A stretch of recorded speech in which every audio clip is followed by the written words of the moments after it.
This is Martice Brumfield with Martice Brumfield Real Estate. Thank you guys for joining us.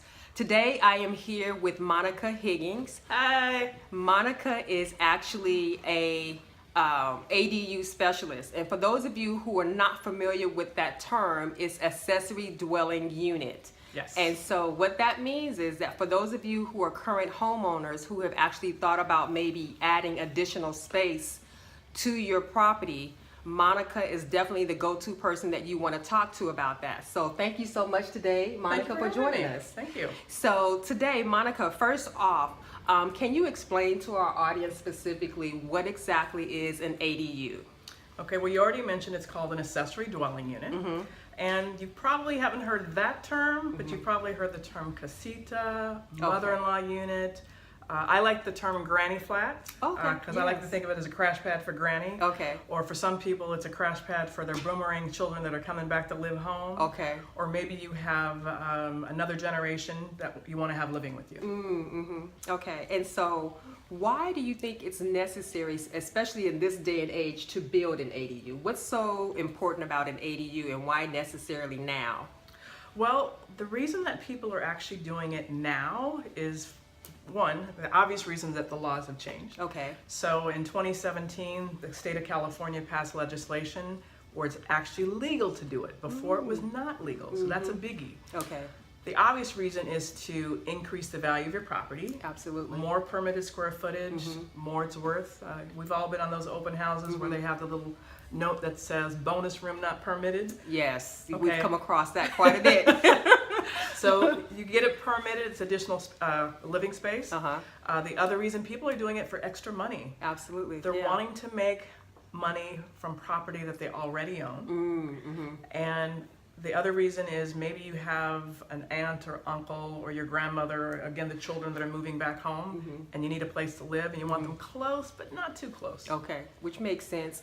And sometimes too, you mentioned about open houses, but even before then, before we even get to that stage, there's a conversation that needs to be had because maybe it's not necessarily a matter of selling.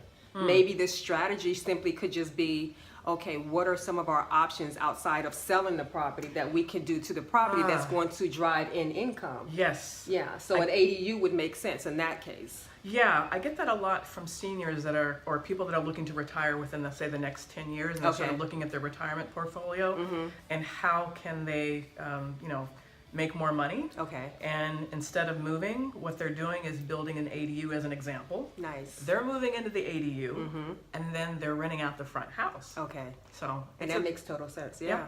it's a good strategy. It is a good strategy. So real quickly, I'm just going to be devil's advocate here. Uh-oh. Maybe one question would be, can I add an ADU? I'm just going to speak as if I'm an audience, person listening, but Sure. maybe you want to find out, can I build an ADU? What are the steps that are required that are necessary for me to find that out? Well, the answer is maybe. Okay. Because everybody's lot is different. So you want to find out if your lot is actually eligible. Okay. And first of all, you have to own a single family residence. So if you already have a duplex or a triplex on the lot, an ADU is not possible. Okay. But you might be able to do something else. But an Okay. ADU is not possible on a lot that doesn't have a single family residence on it. Then you want to ask yourself, do you have a garage? Do you have extra space in the backyard? And or maybe you have extra space in your home where you can actually have a separate entrance attached to the home. Oh, okay. So you can do it that way. Okay. And then of course there's parking. So you either have enough space for parking or you need to live within a half-mile of public transit and you can waive the parking requirement. Okay, that makes sense. That makes sense. And so you mentioned permits. How would someone get a permit, if you will? Well, the first thing they need to do is find out if their lot is eligible and see what their options are. Okay. So for people that are doing garage conversions, that's pretty obvious. Okay. But for people that want to build something else, something new in the backyard, I'm all about, if you can afford it, build the biggest ADU you can build because more bedrooms means more income for you. Oh, yes, absolutely. And we're all about income these days, especially in California with the cost of living being so high. Oh my God, I know. 'Cause we were just talking about that earlier. People being priced out the market. Yes, yes, they are. So how does someone who's a homeowner go about in hiring a contractor to build an ADU? Well, let me finish the point about the getting a permit. Okay. So you find out if your lot is eligible, you see what you can do. Okay. Okay. Okay. Then you hire an architect to actually draw up the plans, and the plans are not just drawing something on a napkin. You have to have construction documents. There's probably some engineering involved, so Okay. you need to get an engineer involved. Absolutely. And then they submit that to the city, and so that you can actually get a permit. Okay. You want to get a permit. I know some people may have contractors that come up to them and say, no, we don't need permits. The reason you want to get a permit is because it's for safety. Absolutely. You yeah. want to make sure that what's being built Yes. is going to stay up. Right. That is structurally sound Yes. too. Yeah, absolutely. So then that leads us into our next question about the contractor. Yeah. Okay. And so what would be the best way to find a good contractor for an ADU build? Well, if you work with someone like me, I actually screen contractors, so Okay. I bring vetted contractors to the table. Nice. But if you were doing it on your own, you got to vet out the contractors. Don't go just meet with 2 or 3 people. Or someone that you know in the family who just happens to have a Yeah. contractor's license, who doesn't specialize in it. Right. Okay. Or maybe they have a license, but how soon are they going to get it done? Or do they Right. have the team to make it happen? Give you a story. Just met with someone, and they hired a contractor, not for an AD, but for something else. Okay. They hired the first contractor they met with, Oh my goodness. and had they gone on to the contractor state license board site and saw all the complaints against them, Oh my goodness. and that gone to the Better Business Bureau site and seen that the complaints, they've been referred to the Attorney General's office, they would not have hired that contractor. I'm sure. Yeah. But it's too late now. Right. Okay. Okay.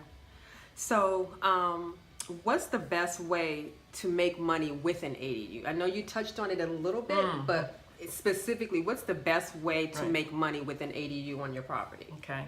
Well, I think the first, getting back to renting it out, that's what most people are doing it for. Yes. So you have to think about, people are really seduced by the whole Airbnb, the short-term rental. Yes. So you can do Yes. short-term rental or you can do a long-term rental. Okay. But you have to ask yourself the question, if you're going to do a short-term rental, do you want to be in the hotel business?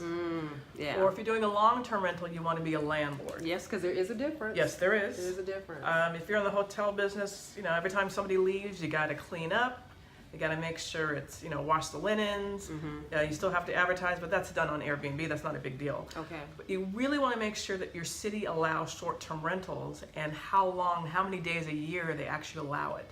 So, for okay. example, in the city of Los Angeles, come June 1st, they're going to have a maximum, I think it's 100 and, was it 100 and, I forgot. Oh my God, I forgot. Was it 120, 180 days? Anyway, Okay. whatever the number is, they've given you a cap. Oh, okay. Okay, so it's not 365 days a year. Okay. So you need to keep that in consideration if you're trying to make the most money, whether or not that's the best strategy for you. Okay.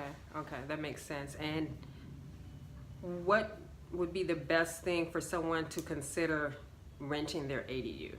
Like the question is, should I rent my ADU? Should you rent it out, or how should you use it? What's the best utility for the ADU? Well, everybody's different. Okay. So there's a lot of people that are going to build them just to have the additional value to the house. Room, space, availability, yes. Because just in the city of LA alone, there's 500,000 properties that are, quote, ripe for ADUs. Okay. So as people start building these ADUs, they're going to automatically increase the value of their property. And if you don't build one, you're going to be left behind. Okay. So if for no other reason than to add value. Okay. Okay, that makes sense. Real quickly, because this is tapping into a remodel versus adding just an ADU. Is there a huge difference in using that term versus an ADU and adding, the square footage and the new rooms or the added rooms to the property? Well, Or they kind of used interchangeably, if you will? Well, an ADU, if you think of a garage conversion, basically you're converting your garage, you're remodeling your garage. Okay. So technically that's a remodel, Okay. but it's very specific because of the use of it. Okay. Okay. Okay. So that would be the difference. Okay, that makes sense. Okay. And so for our audience members who would like to find out more about, or either just simply get in contact with you, what's the best way for them to do that? Please share your number. Sure. You can go to grannyflatmasters.com and you can contact me there or follow me on social. My at Monica D Higgins or monicadhiggins.com, one of those three. Okay, all right. Is there a phone number that they can reach out to you specifically, anything like that? Or Sure. are you going to just defer them to a website or something? They can call 800-944-4024. Okay. They can reach me that way too. Okay, that sounds good. And we will also have this, her contact information for those of you who didn't get it the first time out at the end of our segment. So again, if you guys are interested in, adding additional space under ADU, if you will, definitely my recommendation would be to reach out to Monica. She is very knowledgeable about the process and where to begin. And again, we're going to have her contact information at the end of our segment. So until next time, we'll talk to you soon. You guys take care. Bye-bye. Bye.